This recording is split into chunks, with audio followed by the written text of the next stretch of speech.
اعوذ باللہ من الشیطان الرجیم، بسم اللہ الرحمن الرحیم۔ جماعت پنجم کے اسلامیات میں آج کا جو ہمارا ٹاپک ہے وہ صوفیاء کرام رحمۃ اللہ علیہم ہے۔ شیخ عبد القادر جیلانی رحمۃ اللہ علیہ۔ حضرت عبد القادر جیلانی رحمۃ اللہ علیہ کا شمار عظیم صوفیاء میں ہوتا ہے۔ آپ رحمۃ اللہ علیہ 470 ہجری میں ایران کے صوبے جیلان میں پیدا ہوئے۔ آپ رحمۃ اللہ علیہ کا نام عبد القادر، کنیت ابو محمد اور لقب محی الدین شیخ الاسلام اور تاج العارفین ہے۔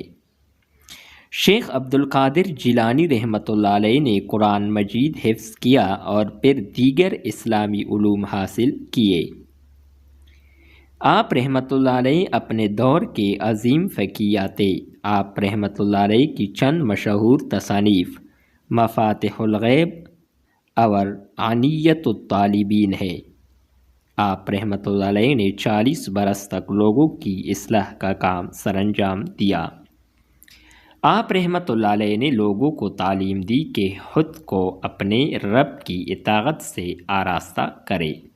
آپ رحمۃ اللہ علیہ نے 561 ہجری میں وفات پائی۔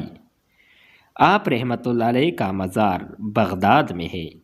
یاد رکھیے، شیخ عبد القادر جیلانی رحمۃ اللہ علیہ نے فرمایا، تھوڑی چیز پر خوش رہو اور اس پر قناعت کرو۔ یہ تھی ہماری آج کی ویڈیو شیخ عبد القادر جیلانی رحمۃ اللہ علیہ کے حوالے سے۔ نیکسٹ ویڈیو کے ساتھ دوبارہ ملتے ہیں۔ خدا حافظ۔